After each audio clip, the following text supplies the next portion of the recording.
وعلى ملة أبينا إبراهيم حنيفا مسلما وما كان من المشركين اللهم إنا نسألك علما نافعا ونعوذ بك من علم لا ينفع سبحانك لا علم لنا إلا ما علمتنا إنك أنت السميع العليم. Kita panjatkan puji syukur kepada Allah Subhanahu wa taala. Pagi hari ini Allah masih memberikan kenikmatan iman, hidayah, kesehatan, kesempatan kita bisa berkumpul menunaikan salah satu kewajiban Allah Subhanahu wa taala berupa salat subuh berjamaah. Semoga amal ibadah kita diterima oleh Allah Subhanahu wa taala. Kita semuanya diberikan keistiqomahan, dan jika kita diwafatkan oleh Allah semuanya diberikan husnul khotimah. Salawat dan salam kita haturkan pada Nabi Muhammad sallallahu alaihi wasallam sebagai suri tauladan dan qudwah hasanah kita. Bapak Ibu yang dimuliakan Allah Subhanahu wa taala, alhamdulillah seingat saya sudah pertemuan keempat di tempat ini semenjak bulan Desember. Kemudian Januari kemarin 2 kali, berarti 3 kali. Sekarang sudah masuk Februari, tidak terasa. Dan kita saat ini masuk di bulan Rajab. Setelah Rajab, apa setelah Rajab? Oh, Sya'ban. Bukan Rajab, Ruah. Ini kalau Jawa kan Rajab, Ruah, Poso. Kalau Hijriahnya Rajab, Sya'ban, Ramadan. Dan Rajab ini salah satu bulan yang dimuliakan Allah Subhanahu wa taala. Jadi arba'atun hurum, ada 4 bulan haram. Maksudnya bulannya tidak diharamkan ya, tapi bulan yang dimuliakan oleh Allah Subhanahu wa taala. Orang yang melaksanakan ibadah di dalamnya itu ya tidak sama dengan di bulan-bulan yang lainnya, kecuali bulan Ramadan. Bulan Ramadan itu nanti puncaknya lebih bagus lagi. Nah, 4 bulan namanya bulan haram tadi itu lebih mulia dibandingkan bulan-bulan yang lainnya. Maka kalau jenengan beramal kebaikan, semua amal kebaikan, puasa, sholat, infak, dan yang lainnya berlipat ganda nanti pahalanya di sisi Allah Subhanahu wa taala. Apa bulan Ashhurul Hurum itu? Rajab, kemudian Dzulqa'dah, Dzulhijjah, Muharram. Jadi 3 bulan berturut-turut itu adalah Dzulqa'dah, Dzulhijjah, bulan ke-11, 12, kemudian bulan Muharram itu bulan ke-1. Nah, yang nyemplang ini yang lompat, yaitu bulan Rajab. Begitu pula bulan Rajab ini kita sebagai bentuk warming up, pemanasan sebelum masuk bulan Ramadan. Jadi harapannya 2 bulan kita ini, 2 bulan awal ini kita sudah persiapan, sudah pemanasan. Nanti puncaknya awal hari di bulan Ramadan itu lagi semangat beribadah. Jangan sampai pemanasannya itu di awal bulan Ramadan. Ramadan itu justru sudah di puncaknya kita.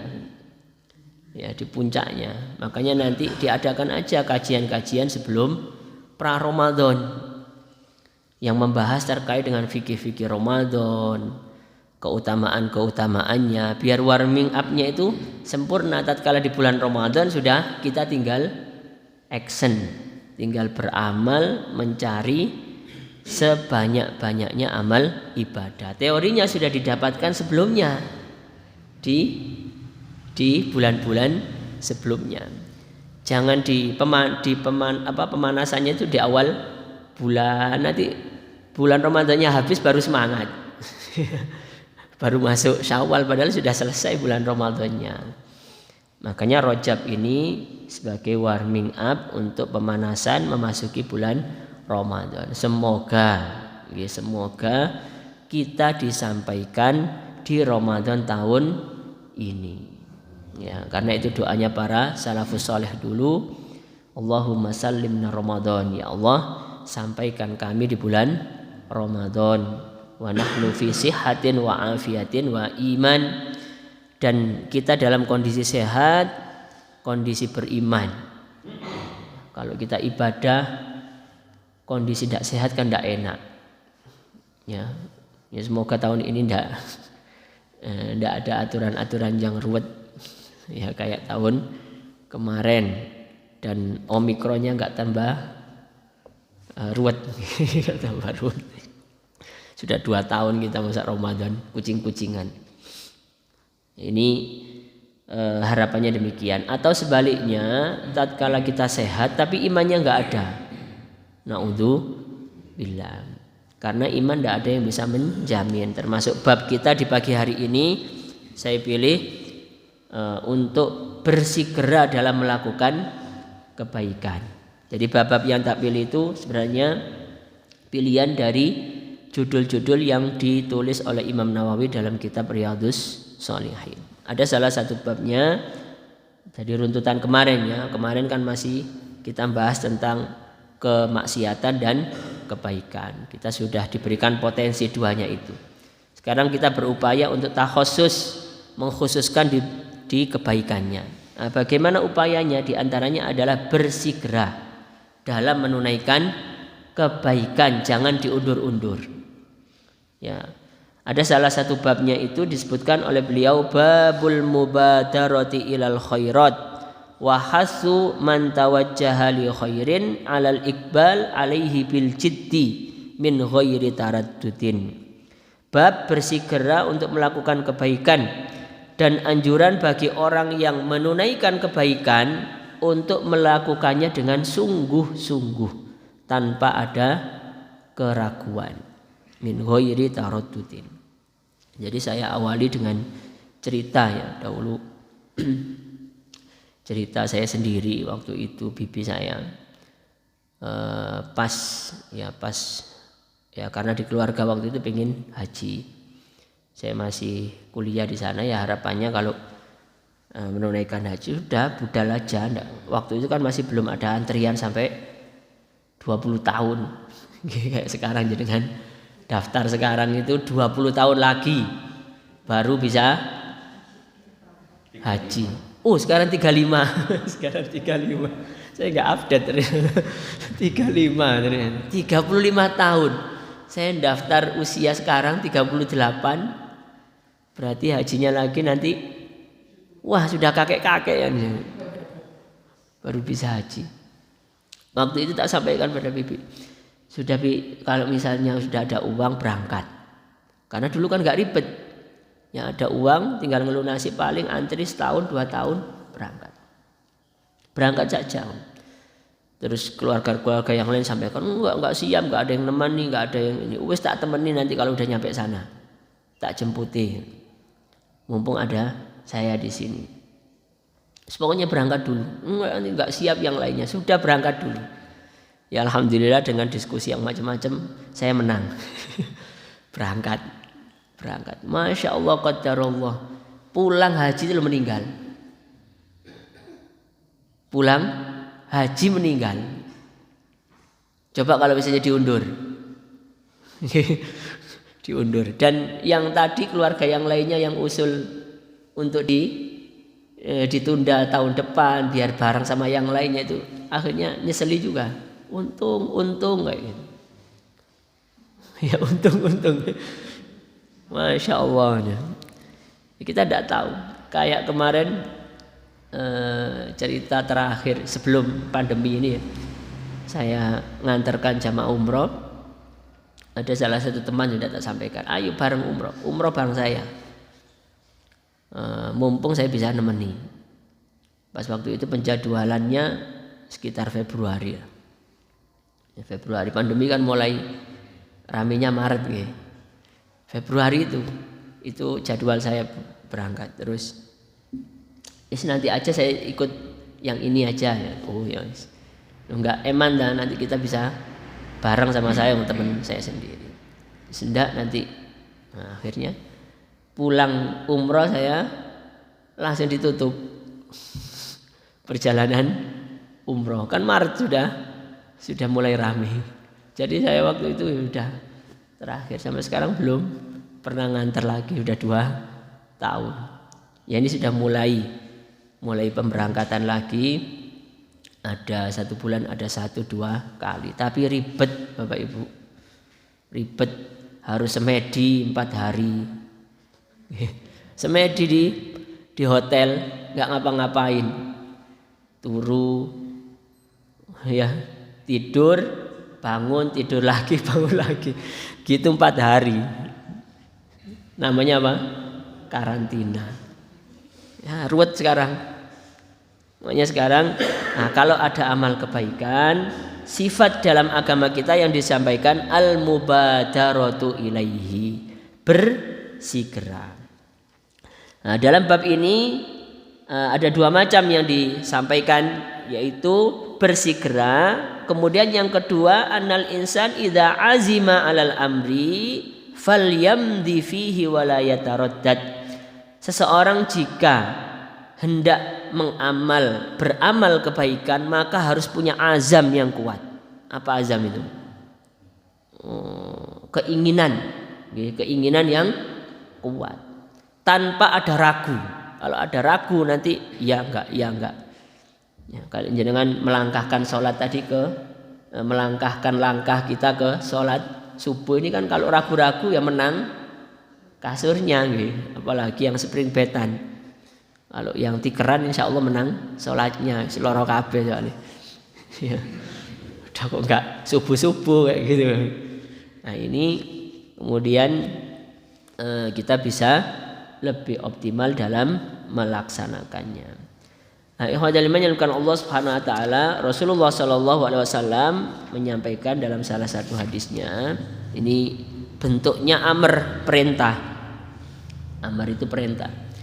An Abi Hurairah radhiyallahu anhu anna Rasulullah sallallahu alaihi wasallam qala badiru bil a'mali sholihati fasatakunu fitanan kaqita'il lailil mudlim yusbihur rajulu mu'mina wa yumsi kafira wa yumsi mu'minan wa yusbihu kafira yabi'u dinahu bi'aradin minad dunya.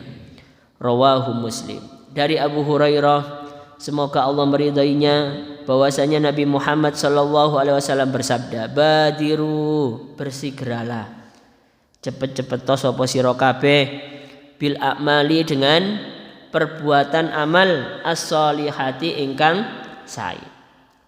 Di amal kebaikan harus dipercepat, enggak usah diundur, nggak usah besok. Kenapa demikian? Rasulullah Shallallahu Alaihi Wasallam menyebutkan fasatakunu fitanan, karena akan terjadi fitnah. Apa fitnah itu? Kemaksiatan atau kemalasan kita dalam menunaikan amal soleh, atau bahkan sampai kekufuran. Ya, kekufuran, kufur bergantinya iman. Jenengan punya cerita teman yang dulu taat kemudian sekarang jauh dari Allah Subhanahu wa taala? Ada cerita? Ya, saya punya cerita seperti itu. Bukan cerita ya, teman saya sendiri. Ya, dahulu jilbaban, sekarang sudah buka jilbab. Ya, dahulu dia masya Allah aktivis dalam masjid, sekarang belas sholat aja nggak mau. Siapa yang menjamin? Ini namanya fitnah. Dan iman kita semuanya tidak ada yang bisa menjamin, termasuk saya sendiri di sini. Siapa yang bisa menjamin iman? Iman kita ini, hati kita yang memegang adalah Allah Subhanahu wa ta'ala. Makanya jangan tinggalkan doa itu, ya musarrifal qulub, ya muqallibal qulub, tsabbit qalbi ala dinik. Tetapkan, mantapkan hatiku untuk tetap berada dalam agamamu. Kita terus minta, ya Allah berikanlah husnul khotimah. Ya, terus wasiatnya khotib Jumat, wala tamutunna illa wa antum muslim. Jangan sesekali kita meninggal dalam kondisi kafir. Kita berupaya tapi tidak bisa, kita tidak ada yang menjamin. Makanya kita terus ar-roja itu berharap ya Allah. Kita berharap terus. Khauf, kita juga ada rasa takut. Akhirnya antisipasi hal-hal yang mengarah kepada kekufuran, mengarah kepada kesyirikan. Kita berupaya untuk menahannya. Semoga tidak ke sana. Ajakan bisikan syaitan terus akan seperti itu. Nah, ini fitnah, namanya fitnah, maksiat, kemudian kekufuran. Akan terjadi fasatakunu fitanan. Lah terjadinya ini sangat cepat sekali. Diibaratkan kaki ta'il lailil mudlim, sebagaimana kita itu potongan. Maksudnya di sini kita ilailil mudlim, bergantinya malam siang itu kan cepat sekali hitungan waktu. Sekarang kita leye-leye nanti sudah zuhur, habis zuhur leye-leye sudah asar maghrib lagi, besok subuh lagi, subuh terus seperti itu. Kita ilailil mudlim, perputaran dunia ini. Yang sekarang usia 40 masih ingat dulu SD, ternyata temannya sudah nggak ada semuanya. Ya, tinggal dia sendiri. Saya punya mbah, ya bukan mbah langsung sih, sudah 97 kemarin saya hitung, tapi sudah nggak bisa apa-apa. Ya di kasur, setiap pulang minta doa, yasa. Ini kayaknya matiku wis cedek. Kayak gitu terus yang disampaikan. Kemarin barusan pulang ya, matiku wis cedek sak. Jaluk ngapura ya semuanya. Sudah nggak bisa apa-apa. Cuman di kasur ibadah itu aja. Kita sampaikan ya, yang sabar. Senantiasa saya doakan. Ya, ada doa yang disampaikan Rasulullah SAW, yang dulu sudah kita sampaikan di tempat ini. Jika kematian itu baik baginya, maka wafatkanlah. Jika kehidupan itu baik baginya, maka sembuhkanlah dari penyakit yang ada. Kita serahkan semuanya kepada Allah Subhanahu wa ta'ala, karena usia kita ini terbatas, sangat terbatas. Coba jenengan dikasih usia 200 tahun, meh ngopo? Ya bingung kabeh. Temannya sudah nggak ada, semuanya tinggal sendiri. Ya, dikasih 100 tahun aja sudah bingung, karena fisik kita ini udah nggak kuat. Dikasih usia 100 tahun ini fisik sudah nggak kuat, loro kabeh. Kayak gini. Makanya kita minta tadi ada namanya doa di penghujung, Allahumma inni a'udzubika minal ma'sami wal maghram. Allahumma inni a'udzubika an turadda ila ardalil umur. Ya Allah, kami berlindung kepadamu, engkau berikan penyakit tua. Ya, penyakit tua itu kayak nopo? Bihikun misalnya. Terus fisik ini. Harapannya kita meninggal enggak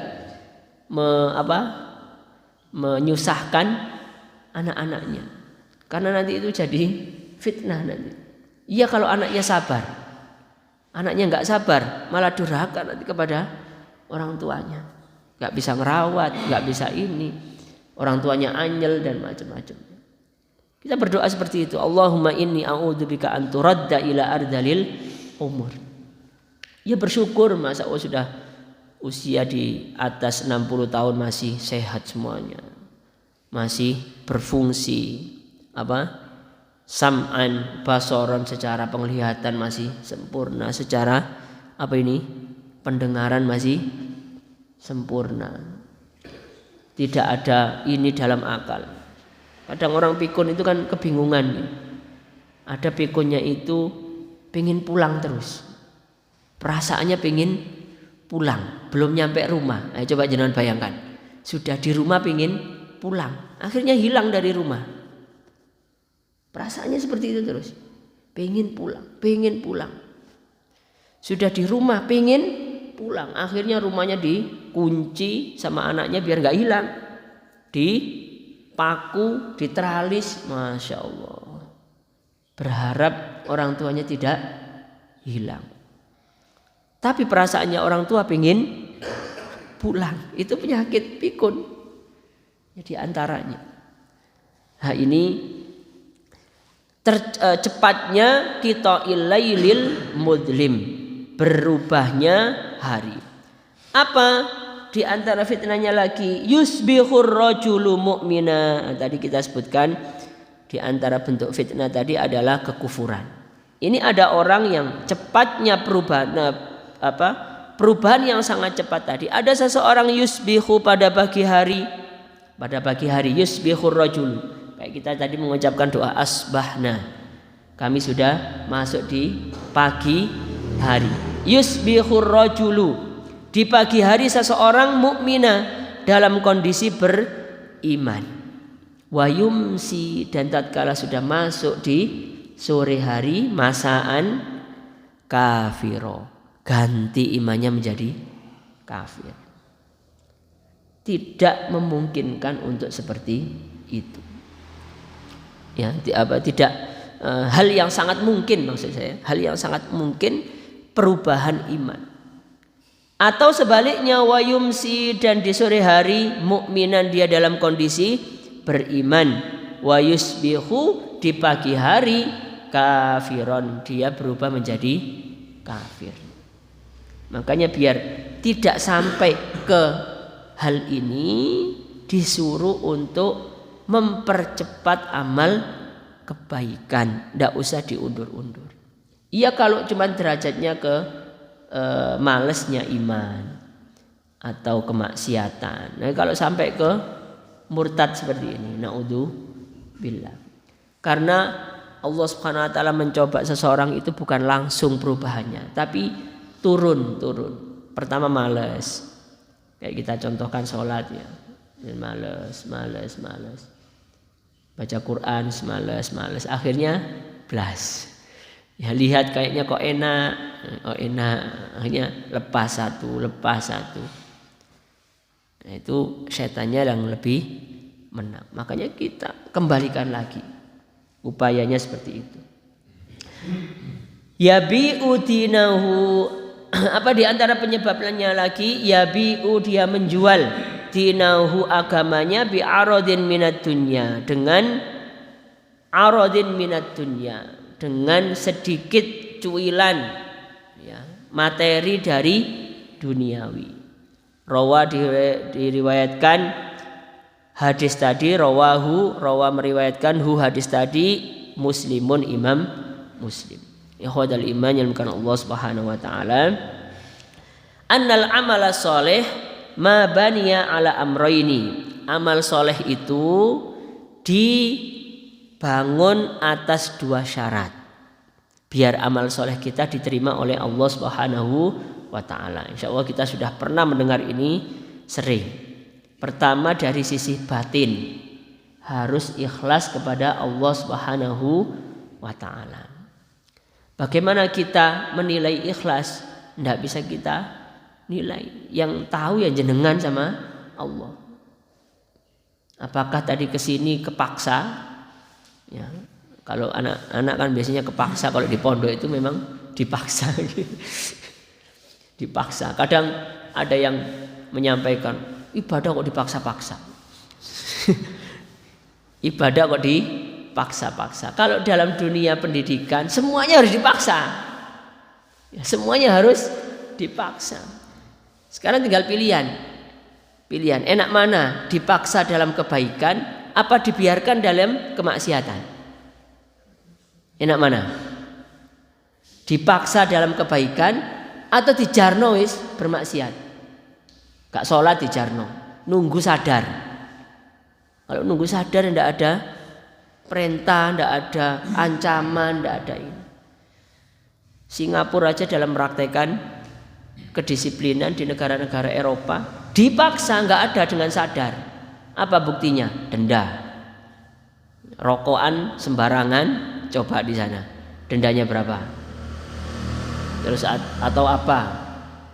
Melempar atau menaruh sampah tidak pada tempatnya, denda. Denda itu apa? Kesadaran? Tidak mungkin. Dipaksa. Ya harapannya tatkala dipaksa tadi kemudian menjadi kebiasaan. Makanya dalam dunia pendidikan itu rata-rata dipaksa.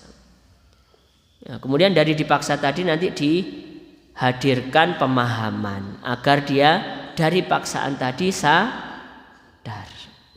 Ya alhamdulillah pendidikan mbah-mbah kita dulu tidak ada yang sadar dengan kesadaran. Rata-rata dipaksa. Kari gelem pomo. Kalau nggak gelem ya berhadapan dengan kalau dulu ya berhadapan dengan penjalin ini. Saya masih merasakan pendidikan mbah-mbah dulu. Kalau mbah saya dulu teken ya, tongkatnya itu loh, nggak sholat langsung. Ada yang dulu itu kalau kita nggak sholat didusi karo peceren. Ya saudara saya pernah nggak sholat maghrib. Kan biasanya kebiasaan kita maghrib kemudian ngaji sampai isya. Kan dulu kan seperti itu. Dilanggar di panggung, bukan dilanggar. Di panggung musola. Dia nggak ada. Absen, dilihat kok nggak ada.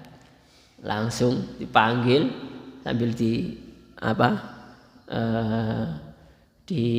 jewer. Jewer. Disuruh berdiri dekat ya lubangan kayak gitu peceren. Langsung diambilkan ciduk loh Pak. Kemudian disohor didusi karo peceren. Ya nangis ya. Ya itu masih ingat saya. Pendidikan kakek-kakek kita dulu seperti itu. Tidak ada opsi selain paksaan. Tapi alhamdulillah masya Allah banyak yang berkah dari mereka. Sekarang pendidikan kita tidak bisa memang disamakan dengan dahulu. Tapi setidaknya ini PR bagi kita di zaman kita saat ini untuk menghadapi anak-anak kita. Gak bisa memang disamakan, makanya bersyukur zaman sekarang. Tapi kita PR bagi orang tua adalah bagaimana berupaya yang sesuai biar mereka juga bisa sadar. Tapi tetap harus ada kohor tadi, paksaan. Ya ini akhirnya menimbulkan rasa keikhlasan kepada Allah Subhanahu wa taala. Ini dari sisi batin harus ikhlas. Yang kedua, wal mutaba'atu li Rasulillah sallallahu alaihi wasallam. Syarat yang fisik yang terlihat, amalan-amalan yang kita kerjakan, kita berupaya untuk menyesuaikannya dengan ajaran baginda Nabi. Ya, berusaha ya, karena Rasulullah diutus itu sebagai prototipe contohnya. Disuruh sholat dalam Al-Quran, memang ada dalilnya disuruh sholat, tapi tidak disebutkan dalam Al-Quran metodenya bagaimana sih sholat itu. Akhirnya diutus Rasulullah SAW untuk mencontohkan, shollu kama ra'aitumuni usolli, sholatlah sebagaimana engkau melihat aku sholat. Dicontohkan oleh Rasulullah gerakannya. Ya, sholat maghrib 3 rakaat, sholat isya 4 rakaat, gerakannya seperti ini.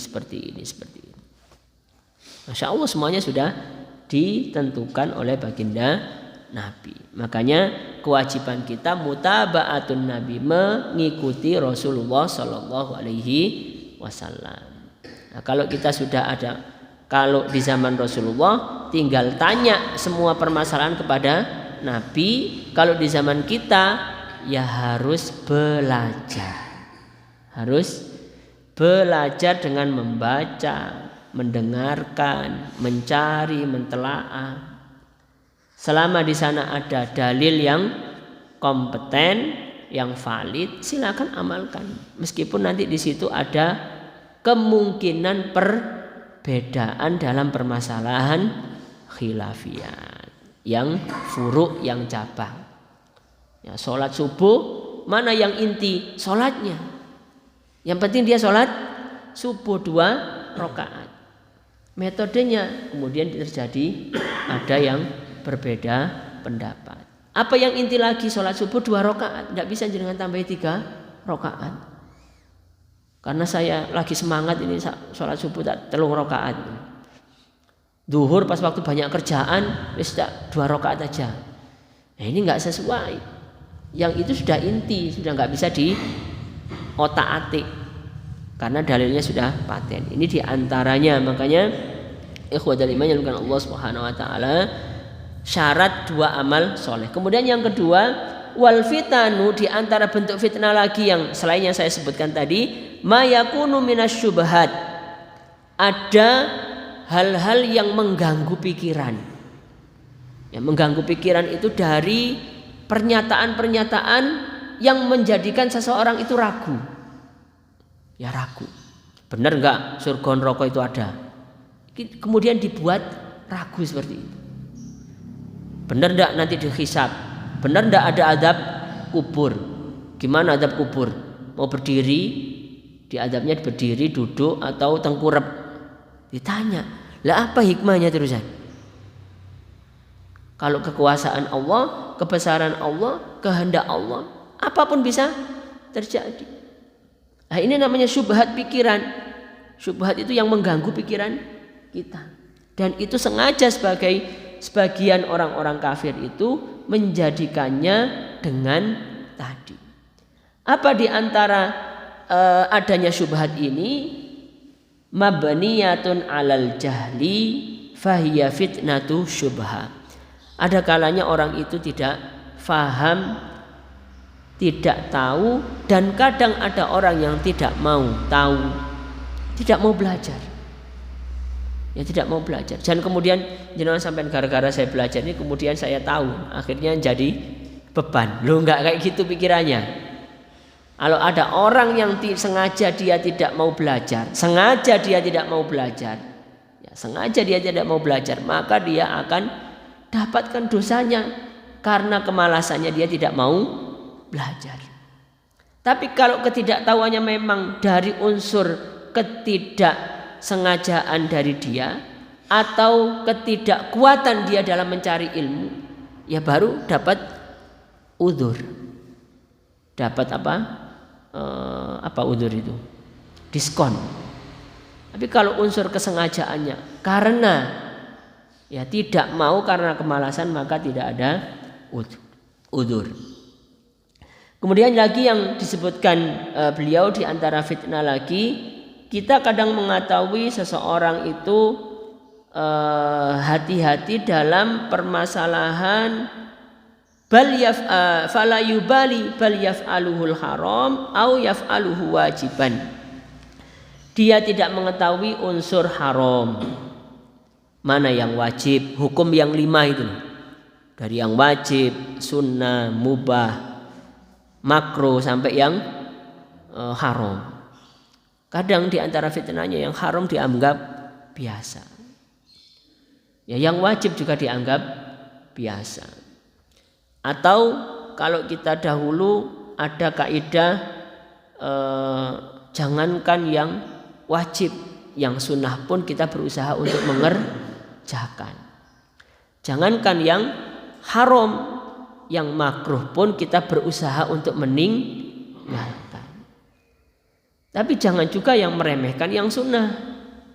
Ya, jangan meremehkan yang sunnah. Jangan juga meremehkan yang makruh. Kadang ada orang dilarang, nggak boleh ini.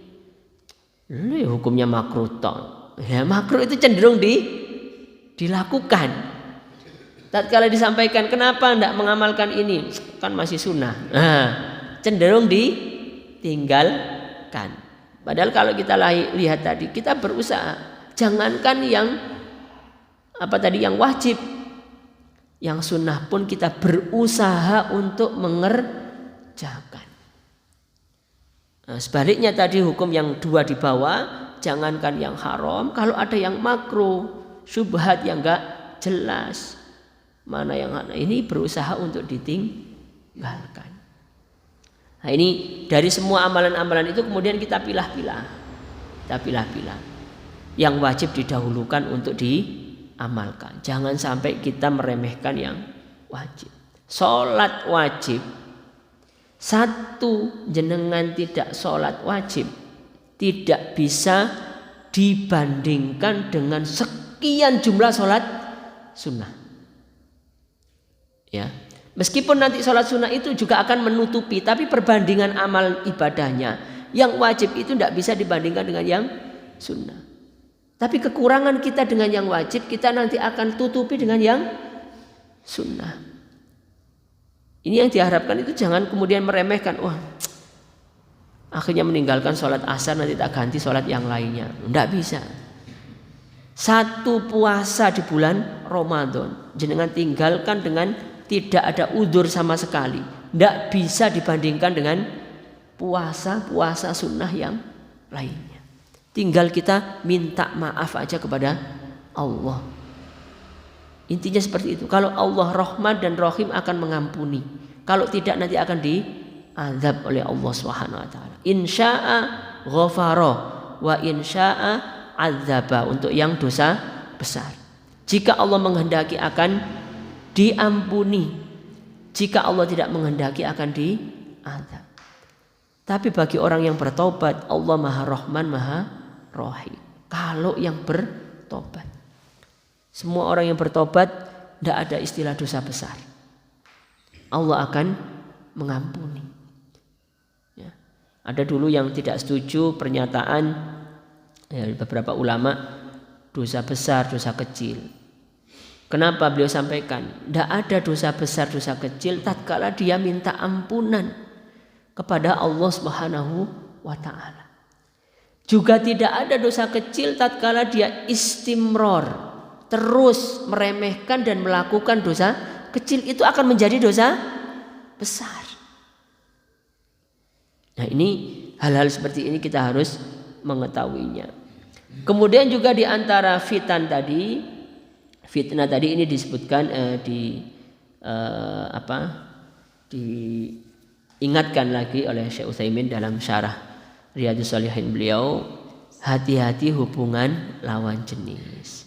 Fitnah hubungan lawan jenis. Dalam agama kita ini diberikan preventif. Sebelum terjadi sesuatu kemudian dilarang dulu. Sebelum terjadi sesuatu. Ya, ini fitnahnya luar biasa. Makanya untuk yang laki-laki dalam bahasa Al-Qur'annya disuruh menundukkan untuk laki-laki. Untuk yang perempuan, ibu-ibu disuruh menjaga auratnya. Ini preventif semuanya. Preventif itu sebelum terjadi sudah diberikan. Jangan berduaan. Yang ketiga adalah syaitan. Loh, ini kan ini sendiri. Enggak. Kadang memang dia berduaan enggak apa-apa. Berduaan dia menyatakan ketidak apa-apaannya. Dia sendiri. Saya enggak mungkin berbuat yang neko-neko kok. Kayak gitu. Tapi dia terfitnah dengan dilihat orang lain. Dia terfitnah, akhirnya disebar itu loh, si fulan sama si fulan itu pacaran misalnya, padahal sudah punya suami, sudah punya istrinya, akhirnya terlaporkan dan rame. Nah, ini agama kita itu menjaga biar tidak terjadi fitnah. Nah, ini biar difahami. Dan sekarang Masya Allah, ya, cobaan di zaman kita dengan medsos yang luar biasa seperti ini, ya, zina itu dijadikan hal yang lumrah, dan itu sudah fitnahnya akhir zaman. Akhirnya terjadi perzinaan dari hubungan lawan jenis, kemudian ketemu mojok sampai berzina. Coba jangan masukkan di Google kata aborsi. Saya mencoba. Coba kalau jangan tidak percaya nanti jangan masukkan kata aborsi di Google. Berapa kasus setiap tahunnya? muncul angka 2 juta. Di Indonesia ini muncul angka 2 juta. Di media lain ada yang 2,5 juta kasus aborsi. Yang kemarin disampaikan Ustaz Arif itu, sampaikan, 2 juta. Coba jenengan bagi 2 juta, perharinya berapa itu?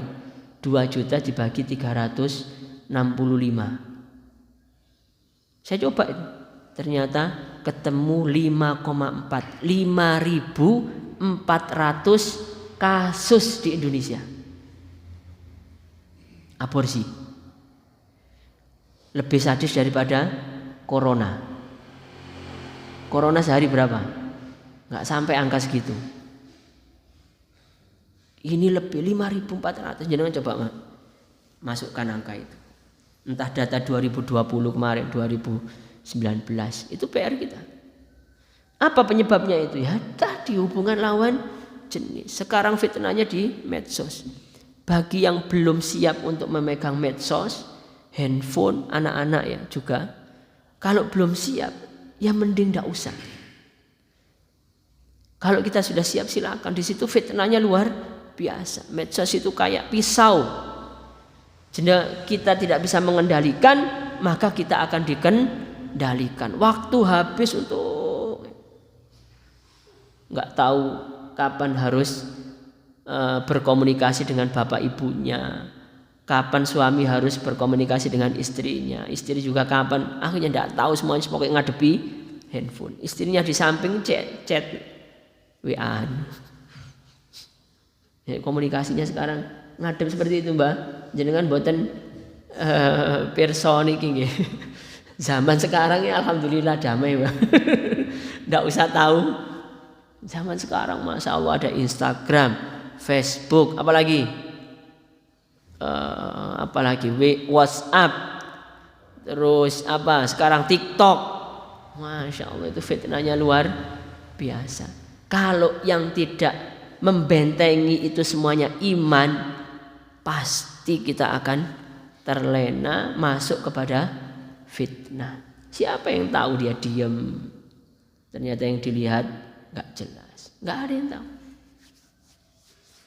Yang membentengi adalah iman kita. Makanya agama seperti ini sangat penting. Kalau cuma dilarang, ya tetap akan dia cari celahnya. Ya itu sudah tidak apa-apa, sudah kayak kemarin aturan di di pemerintah diblokir, kemudian situs-situs yang enggak jelas sudah lebih baik, maksudnya sudah bagus karena tidak langsung keluar, rada repot gitu ya, agak repot. Tapi kalau dia punya niatan beneran akan dibobol itu dibobol karena memang sudah niatnya enggak jelas tadi. Kalau dibobol ya bisa, apalagi anak-anak sekarang, Masya Allah luar biasa ya. Ini tantangan fitnahnya diingatkan oleh Syekh Utsaimin zaman beliau. Zaman beliau itu sudah diingatkan dengan hal seperti ini. Hati-hati fitnah lawan jenis. Kemudian juga fitnah yang lainnya ini kemudian disebutkan hadisnya ya, ma taraktu ba'di fitnatan adharru 'ala rijali minan nisa. Tidaklah saya tinggalkan setelahku fitnah yang lebih bahaya daripada hubungan antara laki-laki dan perempuan, yaitu fitnahnya laki-laki kepada wanita. Begitu juga demikian. Jadi fitnah itu bukan cuman godaan dari wanita, wanita pun bisa tergoda dari kepada pria, dua-duanya. Kalau bahasa Nabi Yusuf qad syaghafaha hubba, keduanya itu sudah ada rasa senang. Ya. Dan ada cewek yang tersipau dengan cowok. Ya kayak Zulaikha dengan Nabi Yusuf alaihissalam. Jadi hati-hati cowok-cowok yang ganteng itu. Sering-seringlah beristighfar pada Allah Subhanahu wa taala, itu cobaan itu nanti. Ini real ya. Saya punya teman dulu, kita di salah satu biro travel. Kemudian dia dipecat. Dipecat dari travel itu, tak sampaikan, padahal kinerjanya bagus. Terus saya korek-korek apa alasannya dipecat. kemudian disampaikan oleh ininya. Gara-gara ganteng. Gara-gara ganteng. Loh kenapa ganteng? Ya itu ibu-ibu akhirnya banyak yang condong ke teman saya ini. Terus dikomplain sama suaminya ke pihak travel. Kemudian dia pertanyaannya, saya salah apa? Salah kamu itu gara-gara terlalu ganteng. Ya segitu aja. Kemudian dia sampaikan ternyata kasus seperti itu bukan di situ saja. Dia dulu pernah terfitnah juga di pondoknya. Disenangi anak kiainya. Akhirnya dipindah dari pondok itu. Anak kiainya biar tidak terjadi ini. Itu cerita beliau. Nah, ada yang seperti ini. Juga tidak menutup kemungkinan yang banyak adalah fitnahnya dari pihak wanita. Karena itu sudah sunnatullah. Zuyyina linnasi hubbus syahawati minan nisa, ya, dihiasi kita fitnahnya itu kecenderungan laki-laki kepada perempuan. Makanya tadi laki-laki disuruh menundukkan pandangan. Ya bukan gini terus ya, itu diantaranya. Tapi sekarang ada medsos dan kita menjaga hati kita. Nah, ini yang diingatkan oleh beliau. Kemudian yang terakhir yang perlu kita sampaikan dalam hadis ini, tatkala kita sudah berazam kepada kebaikan, jangan dilambat-lambatkan lagi, ditunaikan secara fauron, secara langsung. Kalau dia tidak ada uzur, tatkala dia ada uzur, baru dia punya rukhsah, keringanan. Ya, contoh misalnya datangnya waktu sholat, dia dalam kondisi operasi, dokter misalnya, operasi pasien, datang waktu sholat, ya enggak kemudian pasiennya ditinggal, tak sholat dulu, ini sudah menganga, berdarah, enggak, bisa selesaikan operasinya dulu, kalau sudah selesai semuanya, bersegera untuk ditunaikan sholatnya. Juga demikian kalau kita sudah masuk waktu sholat, usahakan kita sholat fi awwali waqtiha, di awal waktu, enggak usah diundur-undur. Syukur-syukur ditunaikan dalam kondisi berjamaah. Besok juga demikian, kita masuk bulan Ramadan, enggak usah kemudian besok lagi. Saya tak baca Quran besok lagi. Begitu juga tatkala kita punya kesempatan bisa taklim, kita usahakan. Syukur-syukur sudah direncanakan, diplanningkan, ada status prioritas amal. Oh ya, ini pagi ini memang saya memprioritaskan seperti ini. Saya prioritaskan.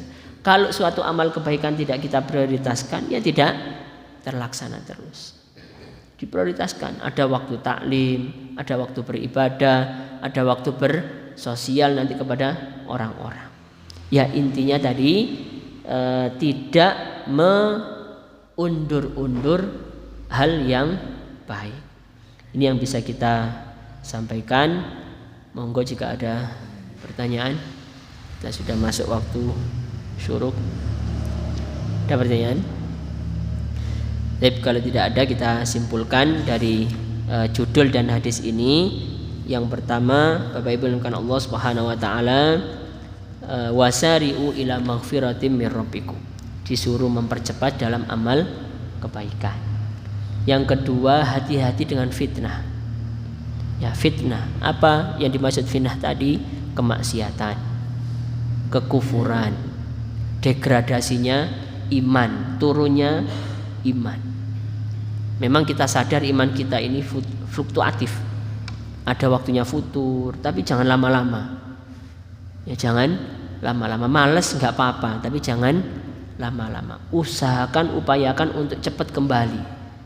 Bagaimana di antara usaha cepat kembali? Kumpul dengan orang-orang solih, dengan orang-orang baik. Datang ke masjid, tidak apa-apa. Meskipun waktu itu masjidnya males, pas waktu datang ke masjid dalam kondisi males, tidak apa-apa, datang dulu. Dia lagi memerangi rasa malesnya. Nah itu upayanya. Jadi jangan lama-lama tatkala dia turun imannya. Hati-hati turunnya iman. Yang ketiga, al-mubadaratu ilal khair. Bersegera dalam menunaikan kebaikan, tidak usah ditunda-tunda baik kaitannya kita terkait kewajiban kita untuk ibadah kepada Allah, terlebih lagi juga kewajiban kita beribadah kepada sesama kita, yaitu ibadah sosial. Hablum minan nas wa hablun ilallah wa hablun ilan nas, yaitu hubungan vertikal kita kepada Allah dan juga horizontal kepada sesama orang. Demikian yang bisa kita sampaikan. Semoga kita semuanya dikuatkan Allah Subhanahu wa ta'ala, semuanya istiqomah, dan kita diberikan kemudahan untuk beramal, amalus soleh dan istiqomah semuanya. Allahu a'lam bishawab. Monggo sekarang kita tutup dengan membaca doa kafaratul majlis. Subhanakallahumma wa bihamdika asyhadu an la ilaha illa anta astaghfiruka wa atubu ilaik. Kurang lebihnya mohon maaf. Al-afu minkum. Assalamualaikum warahmatullahi wabarakatuh.